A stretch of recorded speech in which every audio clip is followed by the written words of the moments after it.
Hostel থেকে student coordinator Oishi বলছি।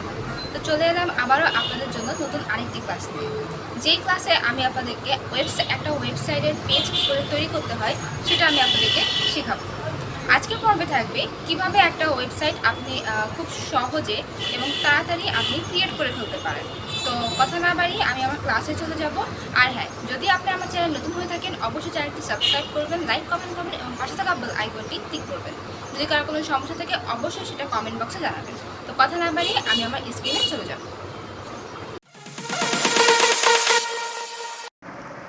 তো চলে এলাম আমি আমার স্ক্রিনে।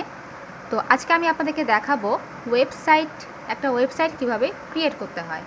তো আমি গুগলে এলাম। গুগলে এবার আমি জিমেইলটা অন করে রাখছি। ওয়েবসাইটে ঢোকার জন্য অবশ্যই আমাদের জিমেইলটার প্রয়োজন পড়বে।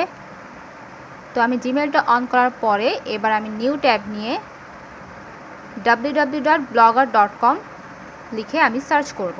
ওকে, সার্চ করার পর এখানে সাইন ইন অপশনটা আছে, আমি এখানে ক্লিক করলাম। ক্লিক করার পর আমি যে ইমেল দিয়ে করব সেই ইমেলটা আমি ক্লিক করলাম। করার পর দেখুন আপনাদের একটা সাইট চলে এসছে যে আপনি এখানে ক্রিয়েট করতে পারেন। দেখুন এখানে choose a name of your blog, আপনি কি নেমে ব্লগ তৈরি করবেন সেটার এখানে শো করছে। আপনি যেই নামে ব্লগ তৈরি করবেন সেই নাম হিসেবে আপনারা এখানে দিবেন। আমি যেই নামে ব্লগ চ্যানেল খুলছি সেটা আমি এখানে লিখছি।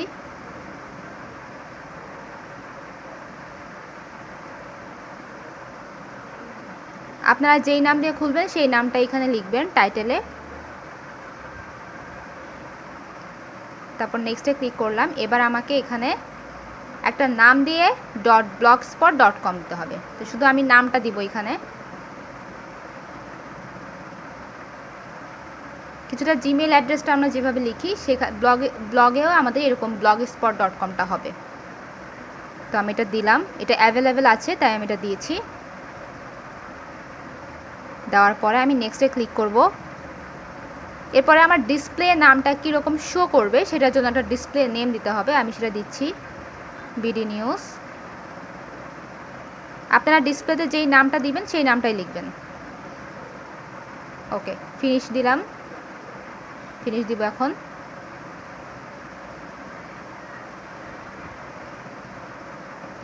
ওকে, তো দেখুন আমাদের ওয়েবসাইটটা কিন্তু ক্রিয়েট হয়ে গেছে। দেখুন এখানে বিডি নিউজ হাব, মানে এখানে আমি যে ওয়েবসাইটটা ক্রিয়েট করেছি সেটার নামটা এখানে। এখন আমি এই পেজটাকে আমি এডিট করতে পারবো। এখানে নিউ পোস্ট আছে, তারপরে নানা রকমের আপনারা দেখতে পাচ্ছেন। এগুলোর মাধ্যমেই কিন্তু দেখুন এখানে থিমে যখন আমি ক্লিক করলাম যে আমার ওয়েবসাইটটা ঠিক কীরকম ডিজাইনের হবে সেটার জাস্ট নমুনাগুলো এখানে দেখাচ্ছে। তো নমুনাগুলো আমরা দেখি চলুন।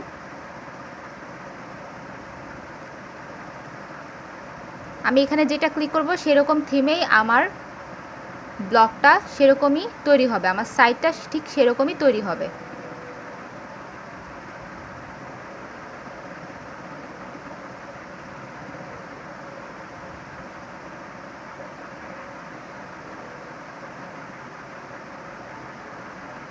এখানে নানা রকমের নমুনা আছে।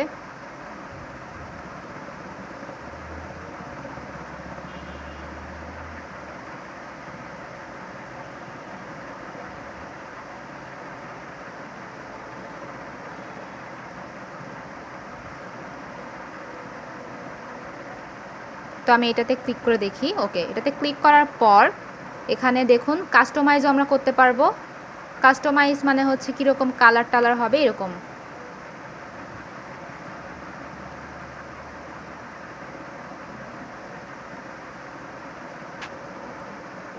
দেখুন এখানে আমি কালারটা চেঞ্জ করতে পারবো, যে কোনো একটা কালার নিতে পারবো আমরা।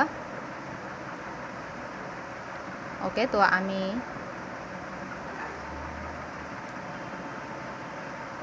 এটা এখন আমি অ্যাপ্লাই করব। এখন যদি আমি এটাতে ক্লিক করি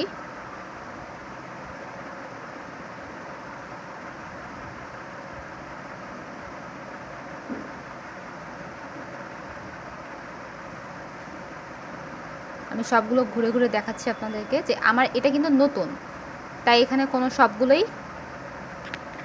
সবগুলোতেই এখন কোনো কিছু নেই, কী কী জায়গায় আছে দেখছি আমরা। এই প্রত্যেকটা জিনিস আমি ফিল আপ করবো, তবে সেটা আমার পরের ভিডিওতে করব। আচ্ছা, ভিউ ব্লগে আমি ক্লিক করলাম। আমি যে থিমটা চেঞ্জ করেছিলাম সেই থিমটার এরকম আসবে আর কি। তো আমি এখনও কিছু পোস্ট করিনি, যার কারণে এই থিমটা এখনও আসেনি। যখন আমি পোস্ট করব তখন কিন্তু এই থিমটা চলে আসবে। দেখুন এখানে অ্যাবাউট মি আছে, তারপর আমরা হোমে ক্লিক করলে হোম দেখাবে।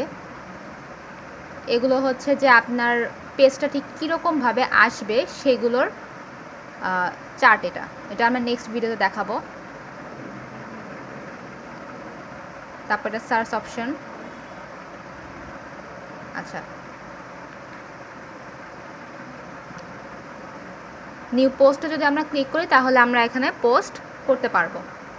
তো পোস্ট কিভাবে করতে হয় সেটা আমি পরের ভিডিওতে দেখাবো। আজকের মতো আমি জাস্ট কিভাবে একটা ব্লগ সাইট তৈরি করতে হয় সেটাই দেখালাম। ওকে, দেখুন এটা স্টেট, মানে আমি যেটা তৈরি করেছি এটা দেখাচ্ছে আর কি। আমি ডিসকার্ড পোস্ট করে দিতে পারি। আমরা এখানে ক্রিয়েট অ্যাডসেন্স অ্যাকাউন্ট করলে আমরা এখান থেকে টাকা ইনকাম করতে পারবো আর কি। ওকে, তো আজকের মতো আমি এখানেই শেষ করছি। সবাই ভালো থাকবেন। আশা করি সবাই আমার ক্লাস সম্পর্কে বুঝতে পেরেছেন।